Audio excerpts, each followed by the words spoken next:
As jy 'n keuse moet maak oor 'n rugsak, is dit altyd belangrik om te kies watse tipe ekspedisie jy gaan doen, hoe groot die sak moet wees, die waterdigtheid van die sak, die gewig van die sak en ook die tipe ekspedisie bepaal die grootte en die breedte van die sak. As jy vir 5 dae gaan stap in die Drakensberge, dan gaan dit vir jou baie meer gemakliker wees met 'n dunner, meer sak wat gelyk is agter jou rug in plaas van 'n baie breër sak. Maar as jy vir 4 weke gaan stap, die Camino wil doen, ergens oor see, dan kort jy dalk 'n groter sak waar daar meer spasie is, en bietjie breër is waar jy nie nodig het om deur klein dele te gaan nie.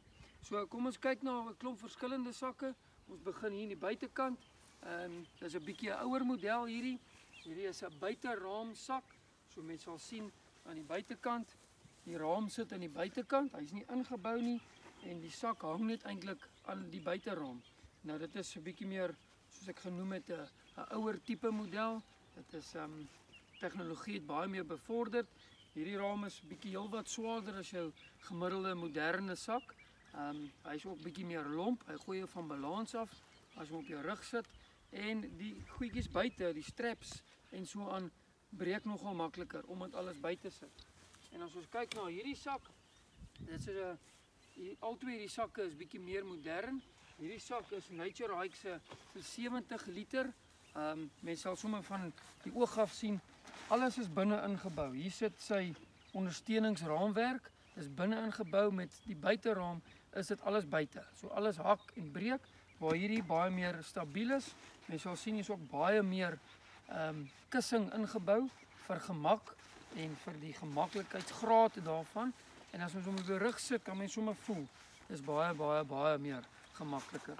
Dit help ook dat hy baie meer ventilasie is vir hom. So aan hierdie kant is daar 'n bietjie meer lug wat inkom en sy straps is baie meer stelbaar. Hy het ook so 'n harnas wat bo oor jou heupe kom, wat dan op jou heupe sit, wat nie al die gewig op jou skouers sit nie. Met 'n buiteraam sit al die gewig meestal op jou skouers. Nou dis Nature Hike se 70 liter. Hy's so 'n bietjie groter, maar hy's nog steeds baie dunner en nouer as die buiteraamsak wat ons net gewys het. En dan hierso het ons 'n ander tipe model. Dit is Highlander se 65 liter. Dit is vir my 'n baie lekker sak, omrede dis my persoonlike sak wat ek gebruik vir 'n 5-dag staptoer of 'n 6 of 'n 3-dag staptoer. Dis 'n baie vir 'n gids, vir 'n leier is dit 'n baie goeie sak omrede hy baie kussing aan die agterkant het en alles is geïntegreer. Sy hele raamwerk is weg. Daar is niks wat buite toe steek nie. Dis 'n baie kompakte sak. Hy het baie stelbare afdelings wat vir enige mens dit kan maak werk. En hy het so ook klein sakkies en kompartemente aan die buitekant, aan die bokant. Hy's 'n baie diep sak onder toe. So dit is 'n wonderlike sak om te hê, maar dit hang van persoon tot persoon af. Wat jy verkies, jy kan nie verkeerd gaan met enige van hierdie sakke nie. Dit hang net van jou ekspedisie af. So maak seker jy kies die regte sak vir die regte ekspedisie.